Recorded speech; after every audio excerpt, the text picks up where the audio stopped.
You've probably heard the term before. Someone acts rude, entitled, or demanding, and suddenly people say, "That's such a Karen." But who exactly is Karen? Is it a real person, a stereotype, or just an internet joke that went too far? Today, we're uncovering the surprising story behind one of the most talked about names on the internet, right here on Common Things Surprising History. First, let's be clear. Karen is not about one specific person.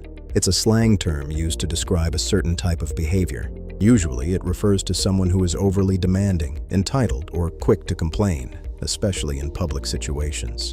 You might imagine someone asking to speak to the manager or reacting strongly over small issues. But how did this name become associated with that behavior? The story actually begins long before social media. The name Karen was extremely popular in the United States during the 1960s and 1970s. Because of this, many middle-aged women today happen to have that name. So when people started creating jokes or stereotypes, Karen became an easy and recognizable choice. The term started gaining attention in the early 2000s through pop culture and stand-up comedy. Comedians would use names like Karen to describe a specific personality, someone who is difficult, controlling, or overly critical. These jokes slowly became part of everyday language. But the term really exploded with the rise of the internet.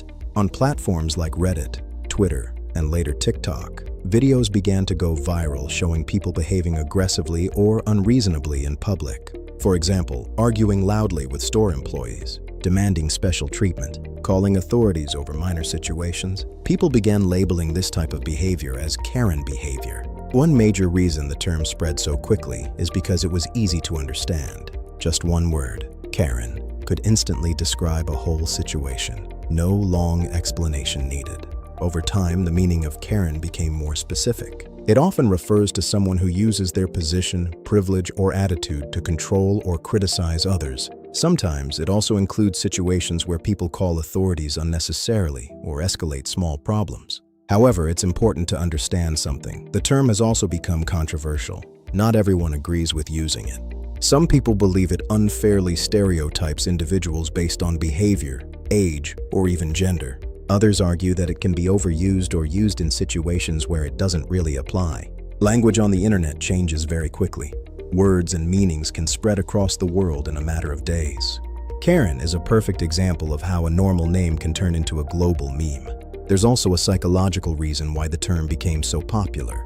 People like simple labels. It helps us quickly understand and describe complex behavior. Instead of explaining a long story, saying Karen instantly communicates the idea. At the same time, viral videos and social media amplify certain behaviors.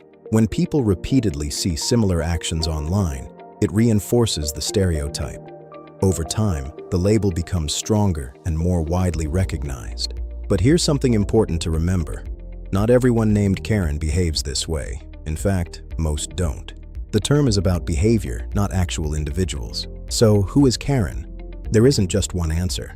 Karen is a modern internet label used to describe certain types of public behavior, especially actions seen as entitled, demanding, or unreasonable. The next time you hear someone use the term, you'll know it's not just a name, it's a reflection of how language, culture, and the internet come together to create new meanings. And now you know how Karen became more than just a name.